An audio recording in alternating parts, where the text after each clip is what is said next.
arrancando el día de hoy una emisión especial de Los Capitanes y bueno, ahora sí me tocó estar adentro, me tocó estar en controles y bueno, me da muchísimo gusto invitarlos para que se queden a escuchar este programa, esta transmisión especial para todos ustedes, porque tengo aquí a dos capitanes, otros dos capitanes creo que andan de vacaciones o no sé dónde andan en el recinto ferial. El poder, nos ha hecho ser menos humildes. Así es. Pero bueno, tenemos aquí a Mara, que le agradezco mucho que nos acompañe el sábado, porque difícilmente Mara trabaja el sábado. Lamentablemente. Así es. Y Pepe, mi sábado. así es, y Pepe Silva, que nos acompaña aquí en la cabina. ¿Qué tal, Javier? Muy buenas tardes a todo el auditorio. Por supuesto que hoy tenemos una edición especial. Le agradezco a mi amigo Iván Rosas García, que está con nosotros también, acompañándonos. Y hoy tenemos una visita muy especial, porque creo que aquí en este programa de Capitanes, edición especial de sábado, tenemos aquí a un gran líder político del Estado nacional y obviamente que ha sabido entender lo que es una concepción ideológica del Partido Revolucionario Institucional. Esta tarde tenemos aquí con nosotros al licenciado Alejandro Armenta Mier, expresidente del Comité Municipal del PRI en Puebla, y bueno, ahí él nos va a platicar de todos los cargos que ha tenido. Nos acompaña también un expresidente municipal, exdiputado de Acatzingo, el licenciado Javier Aquino Limón, a quien le agradecemos también por estar con nosotros. Pero empecemos, Javier, ¿qué te parece con nuestro invitado especial, con el licenciado Alejandro Armenta Mier? Alejandro, bienvenido a Capitanes. Gracias, Pepe, gracias a Javier, a Mara, a Iván, a todo el equipo de producción que a través de Radio Teca puede producir este programa de Capitanes. Nos da mucho gusto estar con ustedes. Es una gran oportunidad de poder interactuar con los cibernautas y con miles y miles de ciudadanos que se conectan a través de las redes sociales. No, pues agradecerle que nos acompañe. Yo creo que siempre es grato tener la presencia de invitados, que mejor que esta ocasión que usted se ha dado la oportunidad de visitar la cabina de Radio Teca, y como lo decimos siempre, ¿no, Pepe? Que no sea ni la primera ni la última vez. Y pues, ¿qué les parece si arrancamos? Yo creo que sería importante, me gustaría partir con una pregunta inicial aquí con el licenciado Alejandro. Alejandro, fuiste el comisionado para estar en las elecciones Nayarit en el proceso pasado, hace aproximadamente un mes. Y bueno, ahí tú fuiste el delegado especial que el Comité Ejecutivo Nacional incluso, ¿no?, te manda ya, y obtienes buenos resultados. Por eso me parece que es la primera pregunta obligada, porque mucha gente decía, bueno, ¿qué ha pasado con Alejandro Armenta, no? Y creo que ese fue un tema, te mantuvo alejado en Nayarit varios meses, pero el proceso al final justificó esa estancia. Sí, Pepe, es importante comentar a tu auditorio que estuvimos 8 meses en el estado de Nayarit, en Tepic concretamente. Marco, que está aquí enfrente también en la cabina, nos acompañó, Armando, un grupo de compañeros que participamos con Roberto Sandoval, hoy gobernador electo del estado de Nayarit, que toma posesión del cargo el día 18 de septiembre, a unos cuantos días ya de que tome protesta como gobernador electo. Y es importante comentar a tu auditorio que el trabajo que fuimos a hacer allá, además de organización, de interactuar con los grupos que el candidato tenía en su momento, fue la tarea de detonar redes sociales, de trabajar con el Twitter, con el Facebook, con el Hi-Fi, trabajar con YouTube, participar en esta nueva estrategia de uso de tecnologías que en las campañas ha funcionado, y que el ejemplo que podríamos comentar, Javier, que fue el parteaguas, Mara, fue la elección de Barack Obama, ¿no?, donde el uso de redes sociales, el uso del internet fue fundamental para el triunfo electoral de Barack Obama. Y ahora en nuestra participación en el estado de Nayarit durante estos 8 meses, bueno, pues esa fue, digamos que, una de las encomiendas que tuvimos. Llegamos muy emocionados, muy motivados. De hecho, la semana pasada, un grupo de amigos de Puebla tuvimos la oportunidad de estar con Roberto Sandoval, el gobernador electo en el Distrito Federal, y pues estamos contentos de que se haya logrado ese propósito. Qué bueno que el PRI haya ganado el Estado de México, haya ganado Coahuila, que eran 2 estados que se tenían muy clarificados con respecto al resultado que el PRI podía tener, y los especialistas, los analistas a nivel nacional señalaban, afirmaban que el estado de Nayarit se podía perder por las circunstancias de competencia electoral, y porque el estado de Nayarit pasó, concretamente en la ciudad, la capital, Tepic, pasó de estar en el 12º lugar en materia de inseguridad al primer lugar como ciudad con mayor problema de inseguridad. Eso generó muchos conflictos, lo vivimos. De hecho, en varios momentos pudimos apreciar una serie de circunstancias de riesgo por estar en esa zona y sin embargo, bueno, el triunfo fue importante para Roberto Sandoval y para el PRI en general. Licenciado Alejandro Armenta, eres actualmente secretario de Innovación Política del Comité Ejecutivo Nacional del Movimiento Territorial. Tenemos entendido esto. ¿Qué planes y qué proyectos tienes al margen de estar al frente de esta secretaría? Bueno, hace 2 meses, por ahí del mes de junio, tuvimos que compartir la parte electoral en Nayarit, pero al mismo tiempo empezamos un trabajo concreto que el dirigente nacional, diputado federal Carlos Flores Rico, nos brinda esta oportunidad de estar al frente de esta secretaría, la Secretaría de Innovación Política, que como misión tiene la de integrar a las redes sociales a través de un portal que hoy ya está a disposición de todos los cibernautas. Lo pueden consultar en www.movimientoterritorial.org y es un portal que tiene una ventaja de interacción con los 32 estados de la República. Es decir, a su vez este portal conecta con YouTube, conecta con el canal de YouTube en los 32 estados de la República, conecta Javier y Mara con los Twitter de los 32 estados de la República y con el Facebook.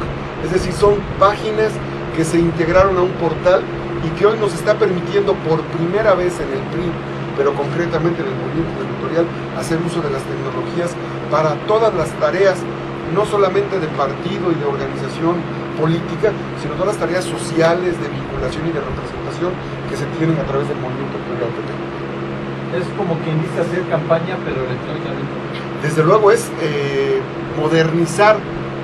Hace un momento, antes de que entráramos en cabina, decía Pepe con razón que hay muchos políticos que no entienden el uso de las tecnologías del conocimiento, no entienden el uso de las redes, no las aprovechan, no las utilizan y siguen en los eventos de meeting masivos pensando que esa es la forma de hacer política. Claro que el contacto permanente, el contacto ciudadano, el tocar la puerta, el acudir con un grupo de ciudadanos es fundamental, pero el uso de las redes sociales hoy es una realidad.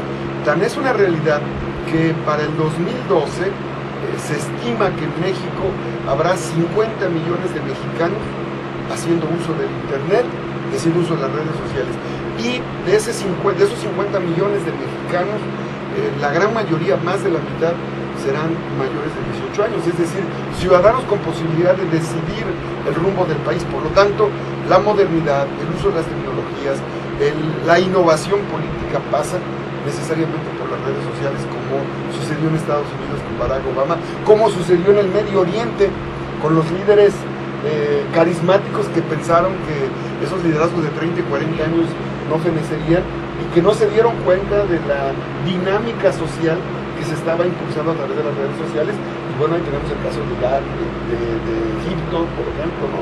Tenemos el caso de Grecia, tenemos el caso de varios países del Medio Oriente y de Europa que hoy usan las redes sociales para lograr esta capacidad de movilización que tenemos. Como tú ya lo demostraste, Javier, en este evento que hiciste de sonideros hace unos días, con la fuerza que puede tener un instrumento de comunicación como es Internet. Licenciado Alejandro, ¿qué es lo que sigue, digamos, en una dinámica importante? Tú fuiste el dirigente estatal del partido, del PRI, te tocó coordinar a 217 comités municipales y posteriormente pues prácticamente una campaña en donde hubo diversos factores, ¿no? En los que desafortunadamente para el partido, para el PRI en este caso, se perdió una elección, pero bueno, siempre lo has comentado y siempre es una frase que te he escuchado acerca de que bueno, en el PRI se prepara uno para competir, compite para ganar. Y es una derrota que simplemente ha quedado en el pasado para ti, en lo personal y en lo político, evidentemente. Desde luego, porque hemos aprendido quienes hemos hecho vereda en la vida.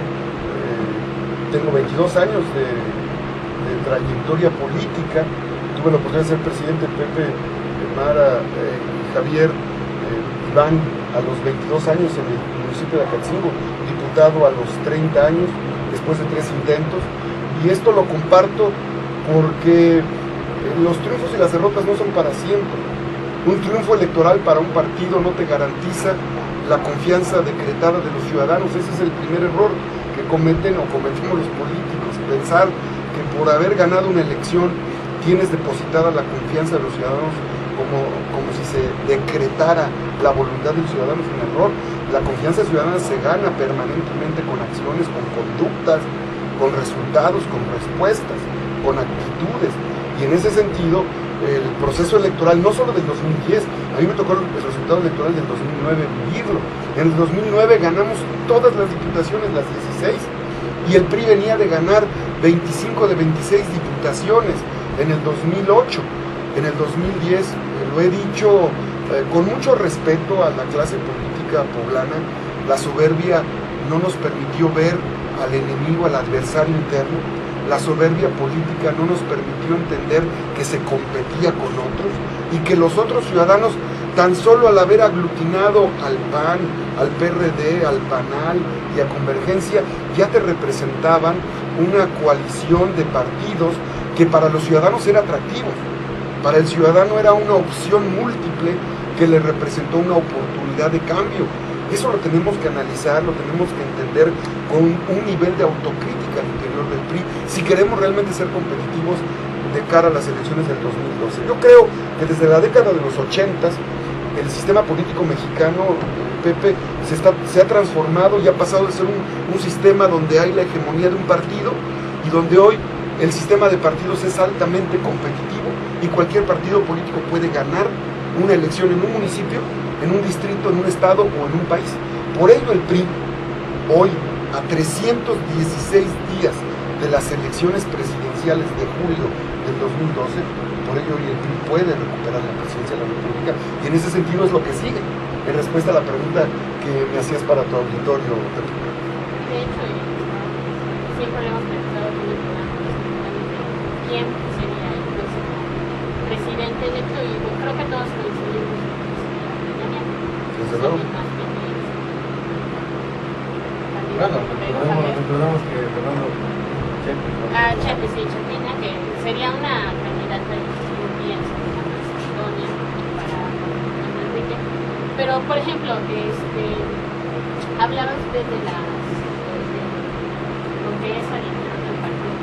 ¿Cuál fue el factor para que el PRI perdiera la candidatura estatal y sea hasta hoy en día considerado como un partido que ya no es, ya no era?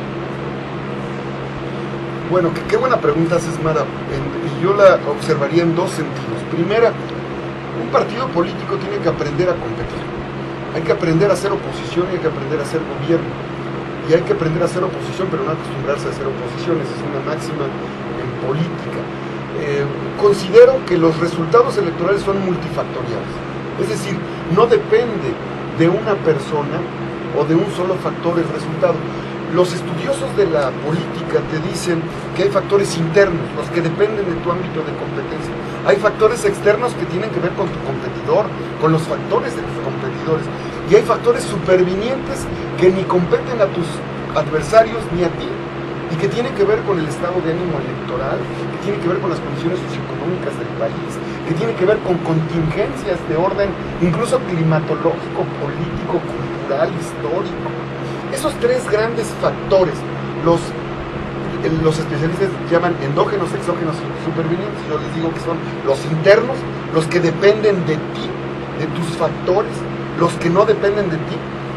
En su conjunto, esos tres elementos, cuando no se atienden adecuadamente, te pueden llevar a una derrota o si se atienden adecuadamente, te pueden permitir un triunfo electoral. Ahora, independientemente de esos tres aspectos multifactoriales, las elecciones en México hoy son de alta competencia electoral. A lo largo de la historia del país, del sistema político mexicano, el PRI se constituyó como un partido que fue hegemónico durante más de 60 años, es decir, ganaba las elecciones sin ningún problema hasta la década de los 80, cuando se da una primera división al interior del PRI, con la salida de Cuauhtémoc Cárdenas, de Muñoz Ledo. Esa es la primera gran división que tiene el PRI. El PRI viene en un proceso de desgaste producto de las crisis económicas también que se vienen dando en el país y que no son exclusivas de los sistemas, de los regímenes priistas. Hoy lo hemos visto con Fox y lo hemos visto con Calderón, cuando ellos señalan que las crisis vienen de afuera, pero las respuestas vienen de adentro, ¿no? Entonces, bueno, todo tiene que ver con el sistema mundial, tanto económico como político, en donde participamos. Esto lo comento, Mara, porque atribuir a un solo factor un resultado electoral nos llevaría a hacer un análisis subjetivo. ¿Pesan los candidatos? Claro que pesan los candidatos. Cuando es una elección presidencial, nosotros vemos ahora el peso político que puede tener Enrique Peña Nieto en el ánimo ciudadano, es una realidad. Cuando tú le preguntas a 10 personas qué opinan o quién te gustaría que fuera candidato a la presidencia de la República, siendo priista, 8 te dicen Peña Nieto y 2 te dicen cualquier otro más. Entonces, si el PRI toma una decisión adecuada, pues entonces Enrique Peña Nieto será el candidato a la presidencia de la República. Pero no basta con eso. No basta que Enrique Peña Nieto sea el candidato. Se necesita de Beatriz Paredes, se necesita de Mario Fabio, se necesita de la fuerza política de los priistas en todas las regiones, en todas las comunidades, en todos los municipios, en todos los estados de la República. Es decir, todos los frentes electorales multifactoriales tienen que estar afinados, la estructura del partido, las propuestas, porque del otro lado, donde están los que mandan, que son los ciudadanos, los que nos leen, los que nos ven por internet, los que nos escuchan en la radio, los que nos ven en la televisión, deciden. Y hay quienes deciden por el partido independientemente de quién sea el candidato. Ese es el voto duro.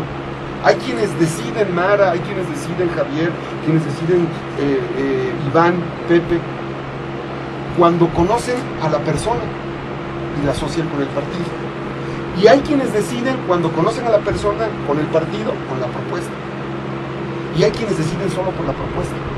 Y hay quienes también, eso es un estudio real, quienes deciden en el momento en que están en la urna, y esos son los menos, 15, 10%, dependiendo de cómo está su circunstancia sociopolítica en el momento de emitir el voto en la urna. Es decir, hay diferentes momentos en los que el ciudadano decide, o segmentos poblacionales en los que el ciudadano decide su voto, la decisión del voto.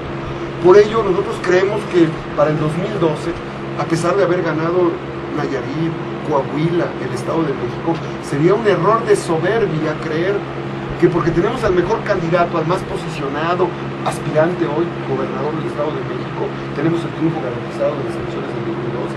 El PAN, como partido político que ha gobernado los últimos 11 años el país, tiene una fuerza política real.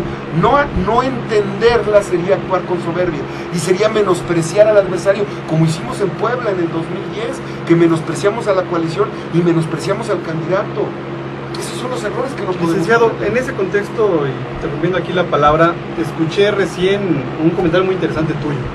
Aquí, para el conocimiento del auditorio, cuando, digamos, Javier López Zavala era el candidato a gobernador, el licenciado Armenta le ofrecieron ser el primer diputado plurinominal, ¿no? Sí. O en su defecto el segundo mismo que hoy tiene Enrique Doher o Jesús Morales.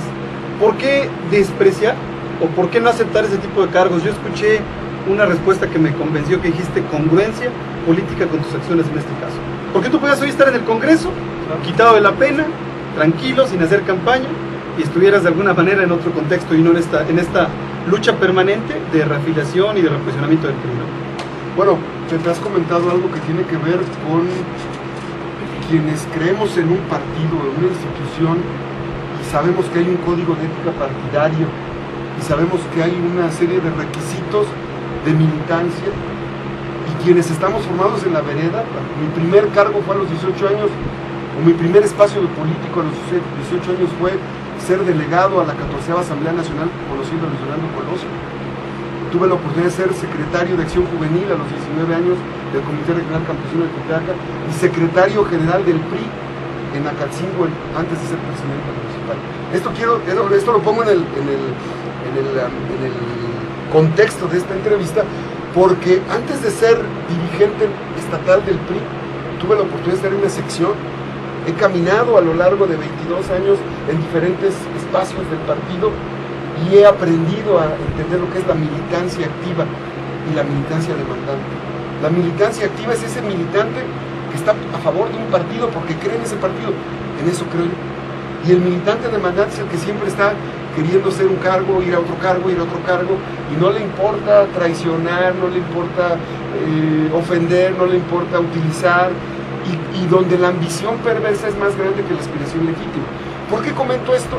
Porque en el 2010, cuando ya teníamos candidato a la gobernatura del estado, cuando Enrique Doher, teníamos que buscar como partido cómo sumarlo a la campaña, desde luego que sin dudarlo decidí retirarme del primer lugar en la lista plurinominal, porque eso le abonaba la unidad al PRI y la posibilidad de triunfo, porque yo sabía y veía en nuestros adversarios, veía en la coalición del PANAL, del PAN, del PRD, un alto riesgo para el PRI en las elecciones de ese año.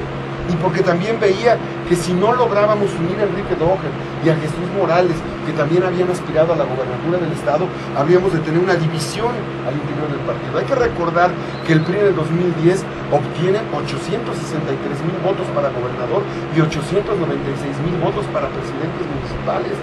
Es decir, el PRI no se desploma en su votación, porque independientemente de todos los factores que se puedan analizar, errores y circunstancias adversas, el priismo se mantuvo, el voto del PRI se mantuvo, pero fue más la expectativa que generó una coalición y el candidato del PAN hacia los ciudadanos que nos rebasó en ese sentido.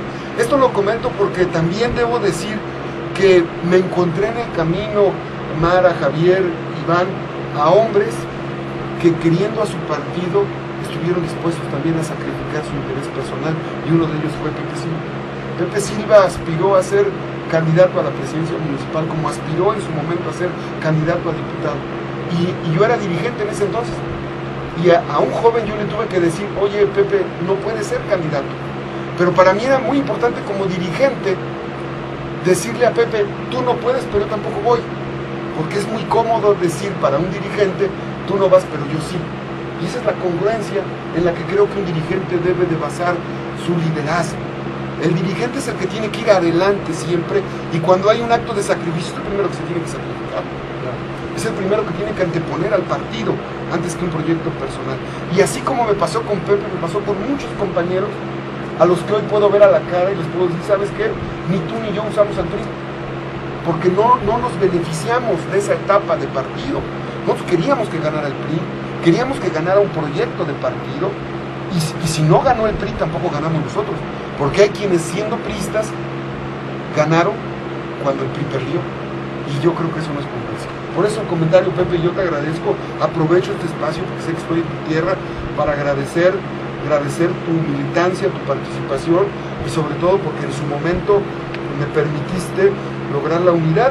Finalmente los resultados fueron otros, pero creo que nosotros actuamos con congruencia, y eso nos permite caminar con dignidad y tener la posibilidad hoy de buscar la candidatura al Senado de la República. Y aprovechando, licenciado Alejandro, y perdón por interrumpir, pero bueno, creo que aprovechando que está aquí en estos momentos Alejandro Armenta, creo que es sano comentar, porque aquí desafortunadamente algunos personajes no entienden a veces que cuando se pierde en política tienes que empezar por ser humilde, claro, y empezar a dejar de señalar y decir perdí por él, porque acá algunos actores de pronto, ahorita que tocabas el tema de lo personal, han comentado de que bueno, se operó en contra, de que simplemente, y tú lo sabes porque tú prácticamente fuiste líder estatal en ese momento, y creo que tú fuiste testigo de que aquí simplemente se perdió por muchos de los factores que se hicieron, pero no fueron por uno, por dos, sino fueron por un cúmulo de factores que se dieron, ¿no? Pero además, Pepe, igual que pasó a nivel estatal, en Tecamachalco obtuvimos la votación más alta en la historia del PRI en las elecciones locales, es decir, ese no es un argumento,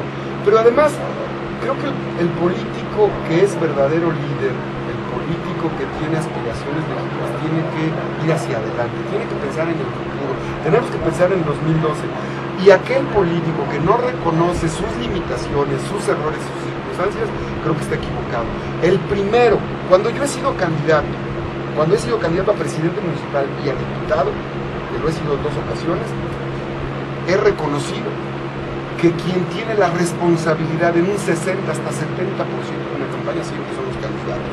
Y eso es algo que tenemos que entender, porque los candidatos son los que direccionan la estrategia política en un municipio, en un estado o en el país. Por ello es importante, sí, todos los factores, sí es importante la humildad con la que un candidato se acerca a pedir el apoyo. Siempre les decía a los aspirantes, tuve más de 1,500 aspirantes a presidentes municipales en el 2012 en el 2010, y en el 2009 tuvimos más de 400 candidatos a diputados. Y siempre les decía a los que ya habían sido nominados, vayan a buscar a los que no fueron, vayan a verlos con humildad, pídanles que les den una oportunidad, realicen actos de humildad. Y la obligación de tocar la puerta no es del que no fue candidato, sino del que sí lo es. Él es el que tiene que acercarse, el que tiene que tocar puertas. Y bueno, hay muchos casos que yo diría de compañeros que hicieron ese esfuerzo, que lo lograron, y hay quienes no, pero tampoco el que no lo hayan hecho significa que no se haya podido ganar por ello. Repito e insisto lo que le comenté a Mara hace un momento, las elecciones, los resultados electorales se dan por muchos factores, pero muchos de ellos tienen que ver el propio partido, tus adversarios, tu actitud para hacer campaña, tu propuesta, pero también tu propia imagen. Eso es fundamental.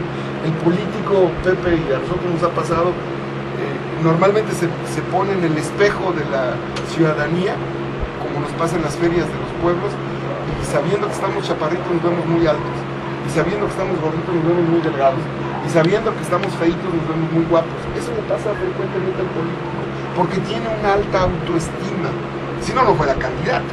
O sea, a mí me tocaba ver compañeros que a lo mejor sabíamos que en el sondeo tenían muy poca nivel de participación en ese momento, pero siempre llegaban y me decían, yo tengo a todo el pueblo, y yo quiero ser candidato porque tengo al pueblo, y todos tenían al pueblo.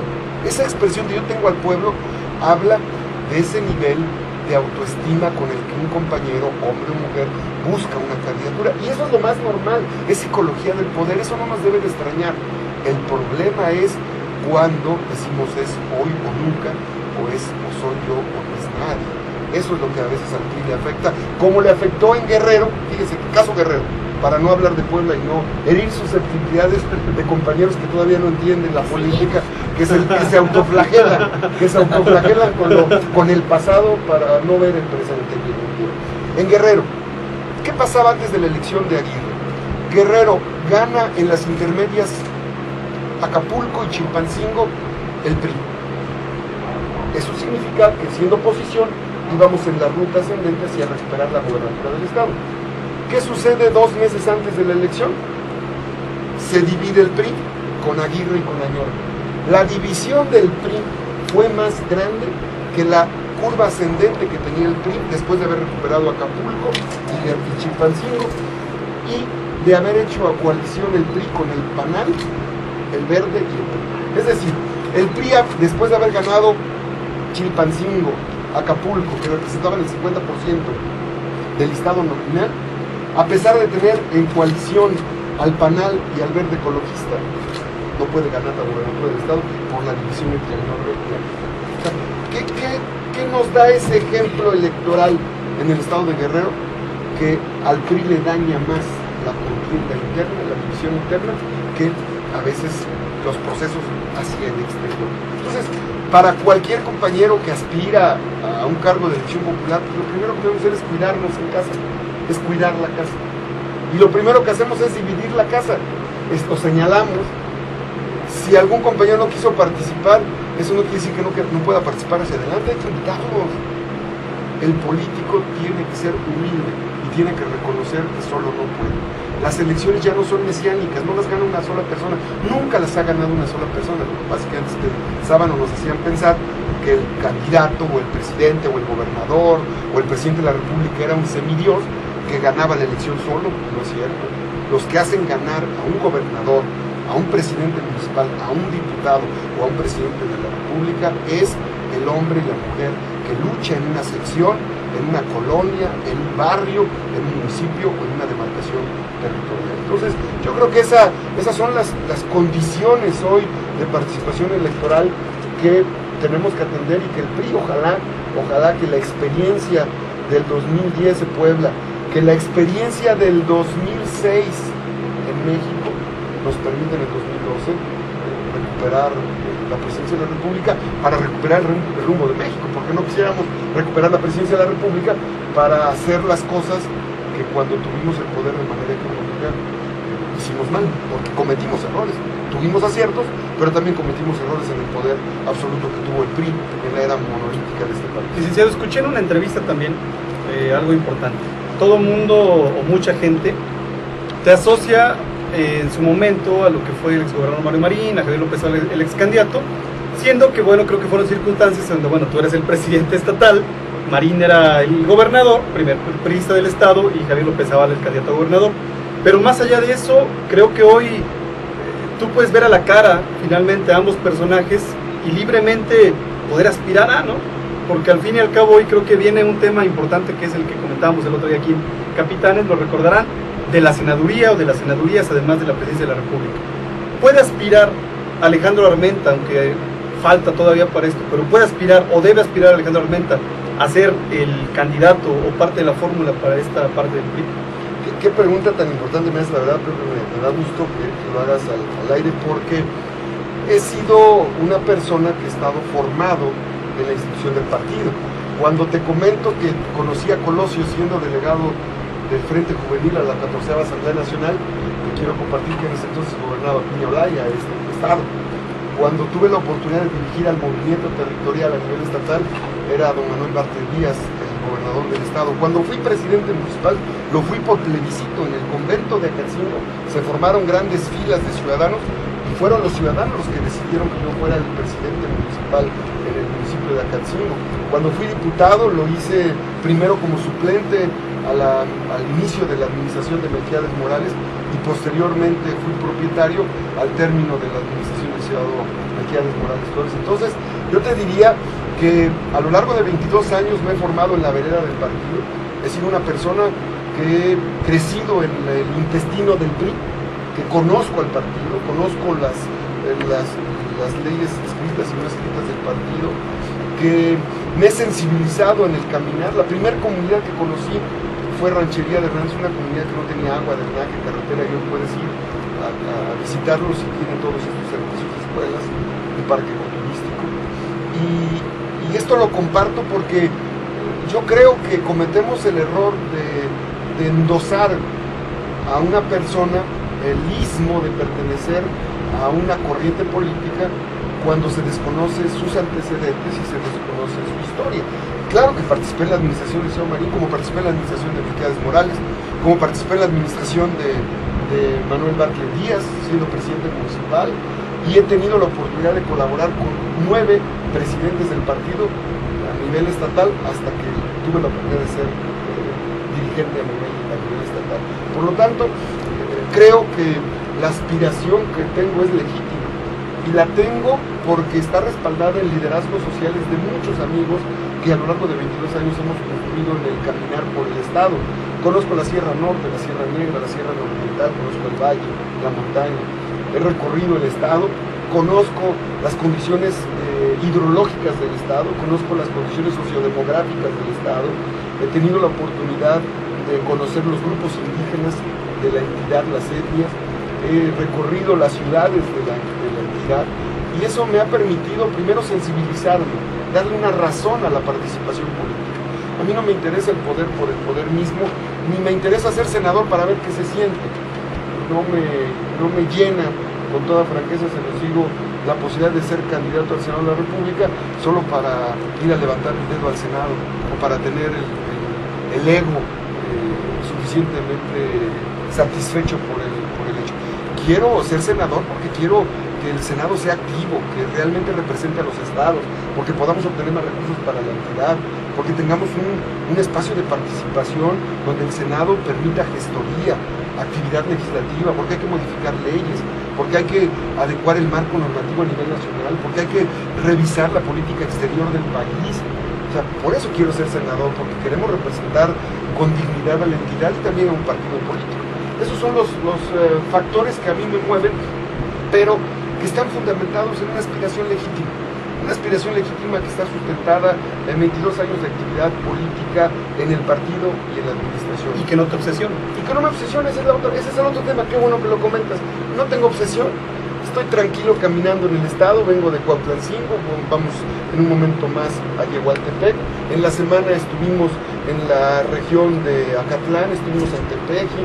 La próxima semana estaremos en Tehuacán el día lunes, estaremos en Puebla durante toda la semana visitando los 6 distritos de la capital de la entidad, y no tengo la obsesión, y esto lo comparto porque no tener una obsesión por el cargo ni por el poder da la tranquilidad para trabajar con toda certeza y con toda seguridad.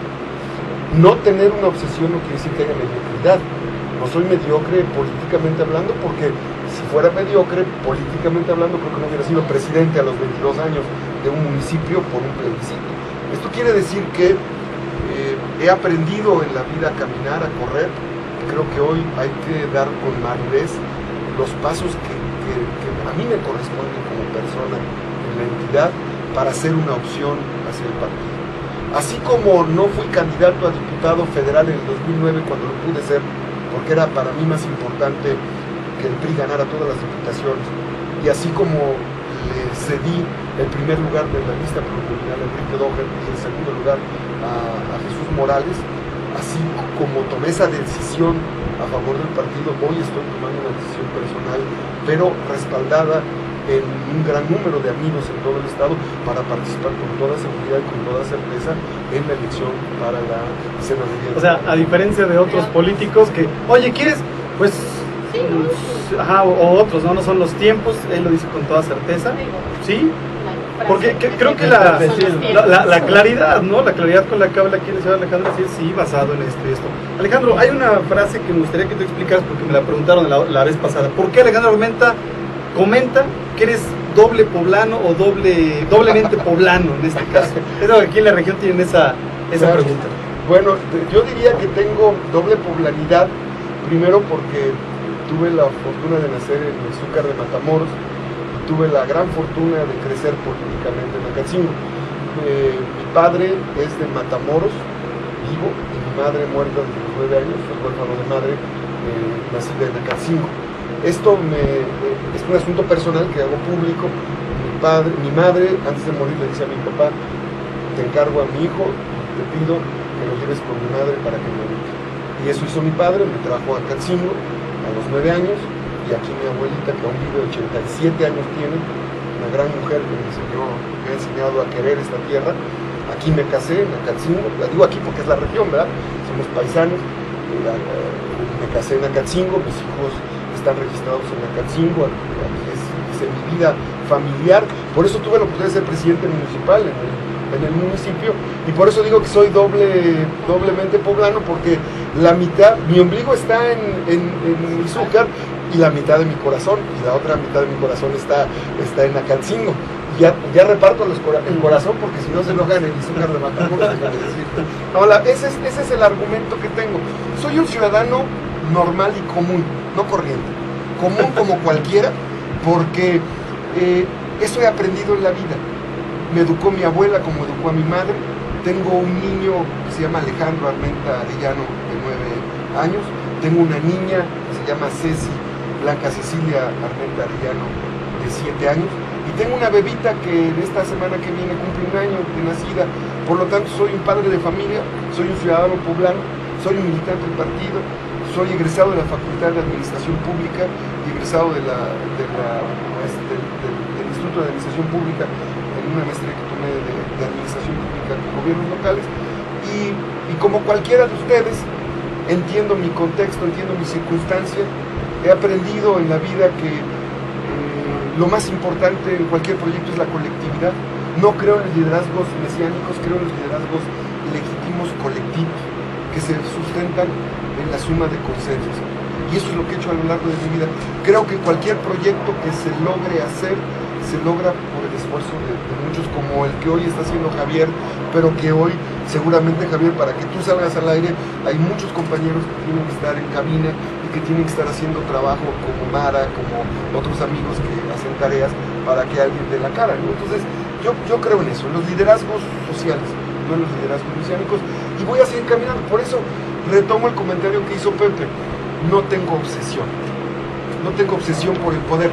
Si tengo certeza, si tengo seguridad y si tengo libertad, no hay atrás de mí nadie, no hay un personaje atrás de mí que pueda decir que mueve mi voluntad.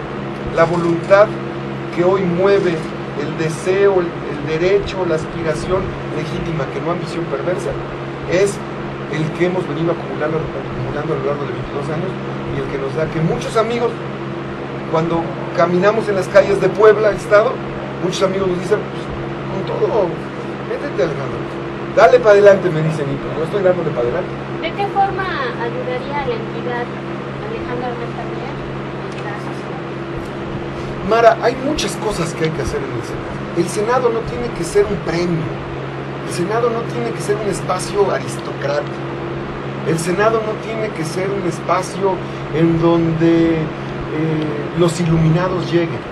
El Senado de la República es una parte del Congreso de la Unión, es la Cámara Alta, es la contraparte de los diputados que permite la transformación del marco jurídico en el país para que todos tengamos calidad de vida. En un sistema democrático, el Senado y los diputados se ponen de acuerdo en las iniciativas de ley que la Constitución establece para regular tanto la vida económica, política y social, el uso de los medios y de la riqueza nacional, el uso de los recursos públicos para la transformación del país. Los diputados representan las demarcaciones territoriales, poblacionalmente hablando, y los senadores representan a los estados como entidades de interés público. Por lo tanto, el Senado de la República tiene que ser ese instrumento dinámico que le permita a la entidad una participación más activa en el contexto nacional. Puebla se ubica geográficamente en la zona centro-sur del país, pero Puebla como cuarto estado, como quinto estado más poblado, tiene que convertirse en ese estado de alta competitividad nacional e incluso de orden internacional. Y para ello necesitamos un Senado vigoroso, un Senado que entienda que los senadores son instrumentos sociales, que el senador es un instrumento de representación. Y en ese sentido, con esa lógica, a mí me gustaría ser el senador de Puebla para lograr ese dinamismo, como lo hice cuando fui diputado local.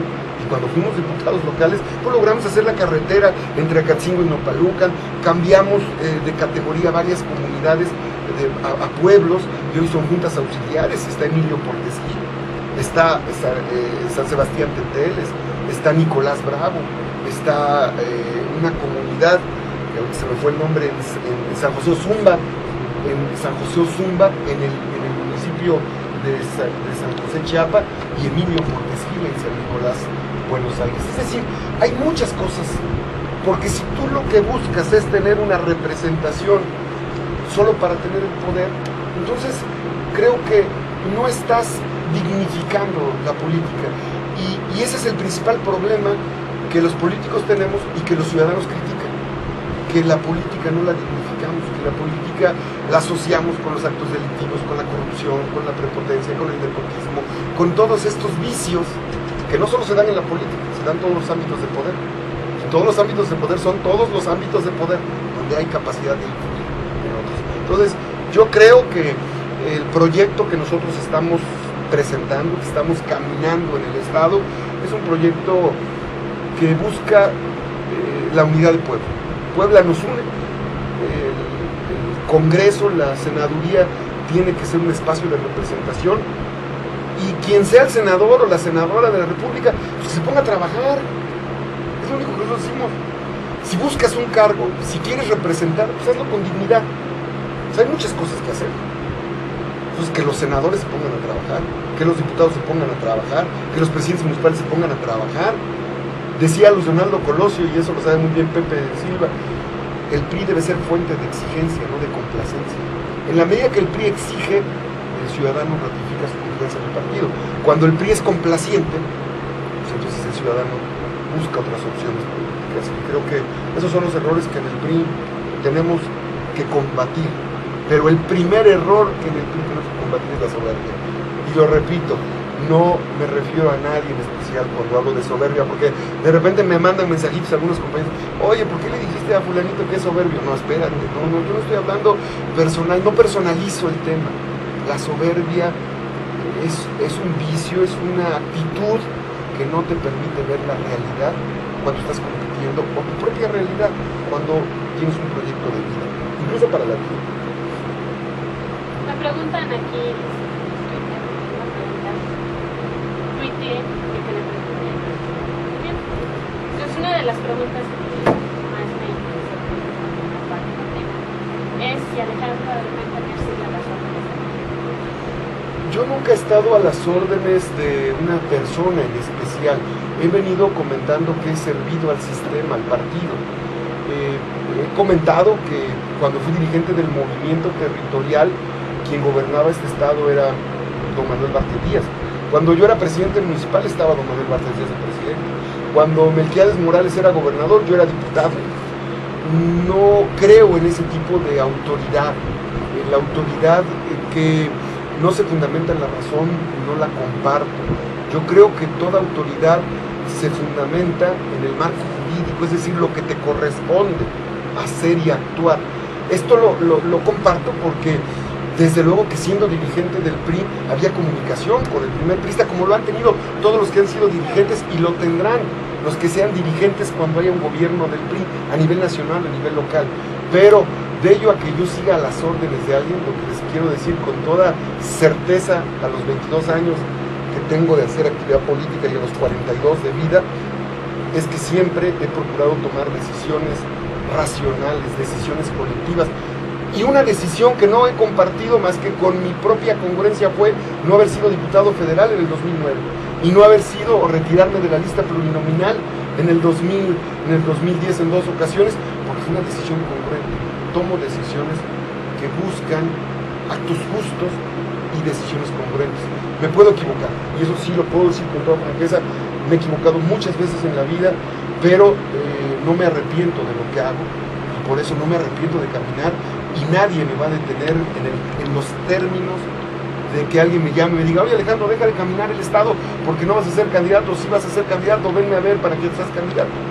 Yo creo que una aspiración legítima la tengo sustentada, primero porque soy poblano 2 veces, segunda porque soy militante del PRI y porque le he servido al partido, cumplo con los requisitos estatutarios, cumplo con los requisitos de representación partidaria, cumplo con la antigüedad, con la militancia, y cumplo con muchas cosas que creo que algunos compañeros no cumplen, que es el código de ética partidaria.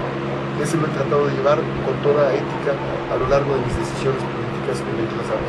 ¿Crees que la ciudadanía confíe en Alejandro Herrán también, en la región? Porque es un municipio que ya perdió 2 veces la presidencia, perdió la diputación, la ganó el PAN. Entonces, ¿tú crees que la región Enciente Camachalco, formada por 12 municipios, esté y vaya con el... Bueno, yo creo que el ciudadano tiene el derecho y la obligación de observar a quienes caminamos en la vereda de la actividad política. Y el ciudadano, que es el que decide, tiene muchas opciones. Yo lo que le digo al auditorio es que sabemos que hay opciones en el PRI, en el PAN, en el PRD. Bueno, solamente pedirles con mucho respeto, con mucha humildad, que en la cartera de sus afectos me tengan en un rinconcito y que sepan que ahí está Alejandro Armenta caminando con un grupo de amigos y que es una opción que está fundamentada y sustentada en estos 22 años de actividad, que no tampoco son garantía, porque no la antigüedad te garantiza el que tú debas ser, tampoco creo en eso, no por más antigüedad partidista debas ser el candidato, porque entonces caerías en ese dicho de que ahora sí ya me toca, no se trata tampoco de ello. Hay que trabajar y yo voy a seguir trabajando. Y como no tengo una obsesión, si no soy candidato al Senado, yo voy a seguir trabajando. Y si soy, voy a trabajar. Y si no soy, seré otra cosa, porque en la vida creo que uno tiene que luchar y he decidido luchar hasta el último momento de mis fuerzas físicas, hasta el último momento de mi aliento personal. Creo que tenemos que luchar por lo que tú creas.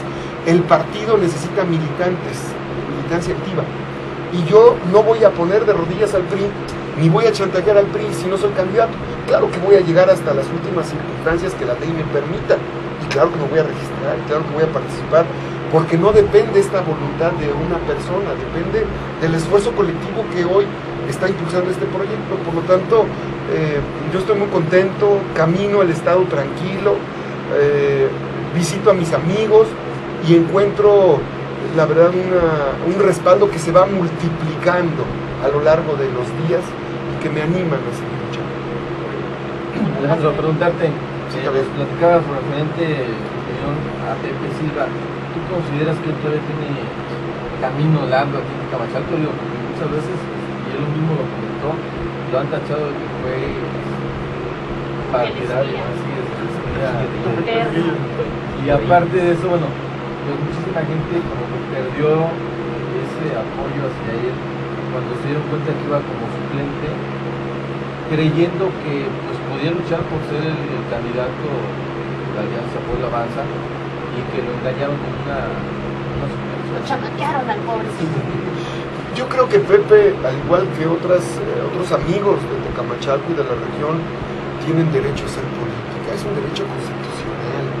Un partido político, yo soy del PRI, pero un partido político no te hace un favor. Tampoco es algo que debemos de entender.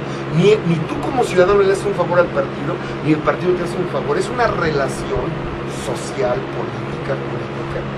La Constitución consagra derechos ciudadanos y el partido político como entidad de interés público está obligada a abrir espacios de participación de los ciudadanos.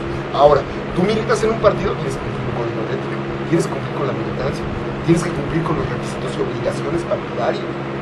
Es un asunto que tienes que hacer. Tienes que conocer el marco jurídico del partido. Yo creo que Pepe Silva, igual que muchos compañeros en todo el estado, como ciudadanos mexicanos, como ciudadanos poblanos, como ciudadanos en la región donde ellos viven y residen, tienen derecho a hacer política. Si no, ¿quién va a hacer política entonces? Pues todos los ciudadanos. Lo mismo sucede en el PAN, lo mismo sucede en el PRD. El gran problema de algunos políticos es que consideran que su participación política se da en función de la exclusión de otros.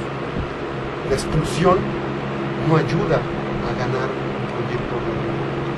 Gana el que suma y multiplica, el que divide y resta normalmente va siempre a encontrar situaciones adversas, porque la ecuación del triunfo electoral solamente las sumas y las multiplicaciones nos permiten tener certeza, y es lo que hay que hacer. A veces es complejo, requiere de un reconocimiento propio de tus limitaciones, de tus fortalezas, y requiere también de mucha humildad para entender que si yo tengo un grupo a mi favor y puedo sumar a otros grupos, la suma de esos liderazgos me pueden permitir ganar una elección. Y eso lo debe de entender desde Enrique Peña Nieto hasta cualquier compañero que aspire a un cargo de elección popular, porque nadie va a ganar por la sola omnipresencia que pueda tener. Esos tiempos ya pasaron, los tiempos del partido hegemónico quedaron desde la década de los 70 enterrados en México. Hoy vivimos la era de la alta competencia electoral, y la alta competencia electoral significa que todos estos factores que hemos platicado influyen en un resultado electoral, pero un factor fundamental interno que influye es tu actitud, y que te prepares para ser y que te prepares para no ser. Eso se los repetía a muchos aspirantes. Cuando fui secretario general del PRI en la elección del 2004, me tocó atender a 1,400 aspirantes a presidentes municipales, y les decía: prepárate para ser y prepárate para no ser. ¿Qué significa esa condición filosófica?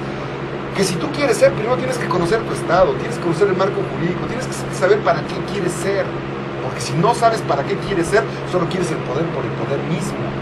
Si no conoces las condiciones sociodemográficas de tu estado, de tu región, de tu municipio, su población económicamente activa, las características culturales, ¿qué vas a representar? ¿Con qué dignidad lo vas a hacer? Desconoces, ignoras.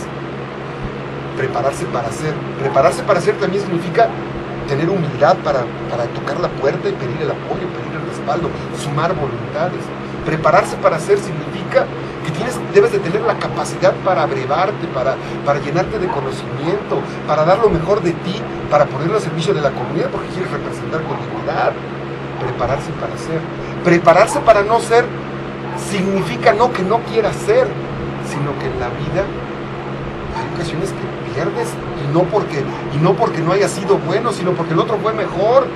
Y eso hay que entenderlo. Hay otros que también se están preparando, están luchando, se están organizando. Prepararse para no ser significa que si no eres, pues también mentalmente no te enloquezcas y te vayas a suicidar. En la vida hay muchas cosas más importantes, como tener familia, hijos, caminar con tu padre, con tu madre, hacer vida comunitaria, tener una actividad religiosa, una actividad deportiva. Y no por una situación que se te presente, pues ya te vas a suicidar o te vas a enloquecer. Por ello, repito, no tengo obsesión política, sí decisión, Por eso camino tranquilo, seguro de que vamos a luchar y de que lo vamos a lograr, porque no hay obsesión política, pero sí hay firmeza y seguridad, consistencia, la que te da 22 años de haber caminado este estado y haber conocido todas las áreas de responsabilidad en el país. Un último mensaje que le quieras dar a nuestra audiencia, a todos los comachaquenses que probablemente conocen a través de Pues agradecerles de verdad a todos ustedes, Javier, Mara, a Iván, a Pepe, a todo el equipo de producción de radio Tecamteca por internet y al programa Capitanes por esta oportunidad que me brindan. Me emociona hablar con jóvenes, me emociona estar haciendo uso de las redes sociales. Creo en los instrumentos tecnológicos, creo en la modernidad. Creo que la modernidad debe estar al servicio de la sociedad, como lo que tú estás haciendo a través de todos este tipo de encuentros. Felicitarlos, somos paisanos, ya les comenté porque soy doblemente poblano. Muchas veces vine a jugar voleibol aquí a Tecamachalco, tuvimos muchos encuentros en Nacancín con amigos de Tecamachalco. Me tocó jugar fútbol en Quecholac, que es un municipio de la región. Conozco esta zona y me da de verdad mucho gusto estar con ustedes. Gracias por la oportunidad. Y vamos a seguir caminando. 316 días para la elección presidencial. Vamos con todo, estamos seguros de que podemos lograrlo. Depende de la militancia, depende de los ciudadanos, sin obsesión, con certeza, con seguridad, con argumento, con razón. Porque no nos interesa el poder por el poder, nos interesa realmente transformar y hacer algo. Si tienes un cargo, haz algo. Transforma ese espacio que tienes, esa oportunidad que tienes, honra. Como siempre he dicho, hay que honrar a los amigos, a los compadres y a las familias. Las familiaridades, los compadrazgos y los cargos no se presumen, se honran. Y se honran cuando trabajas con dignidad, tienes ese vínculo. Yo les agradezco mucho, de verdad, a ustedes, a Radio por Internet por esta y al programa Capitanes. Muchísimas gracias.